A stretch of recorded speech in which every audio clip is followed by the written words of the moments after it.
Viral এই সিদ্ধ ডিমের মেয়োনিজটি আমি আজকে বাসায় ট্রাই করলাম, তাই আজ ভাবলাম আপনাদের সাথে আজকে শেয়ার করি। এটা নাকি অনেক মজা খেতে, তাই ভাবলাম আমিও বানিয়ে ফেলি। প্রথমে একটি ব্লেন্ডার জগে আমি দিয়ে দিচ্ছি 2টি সিদ্ধ ডিম, দিয়ে দিচ্ছি 1 চা চামচ চিনি, এখন দিয়ে দিচ্ছি 1 চা চামচ গুঁড়ো দুধ, সামান্য পরিমাণ কিছু গোলমরিচ গুঁড়ো দিয়েছি, আপনারা চাইলে সাদা গোলমরিচ গুঁড়োটাও ব্যবহার করতে পারেন। দিয়ে দিচ্ছি পরিমাণ মতো লবণ, দিয়ে দিচ্ছি লেবুর রস। লেবুর রসটা একটু বুঝে দিবেন, কারণ বেশি দিলে কিন্তু টক হয়ে যাবে। টক হয়ে গেলে মেয়োনিজটা খেতে একদমই ভালো লাগবে না।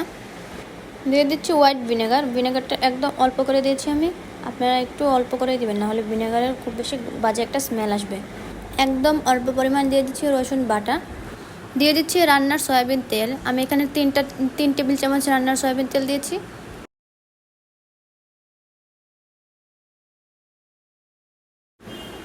এখন এটাকে আমি ব্লেন্ড করে নিব। ব্যাস, মেয়োনিজ রেডি। সত্যি বলতে বাজারের মেয়োনিজ থেকে এই মেয়োনিজটা অনেক ভালো ছিল খেতে। আপনারা চাইলে বাসায় ট্রাই করতে পারেন, আশা করি ভালো লাগবে।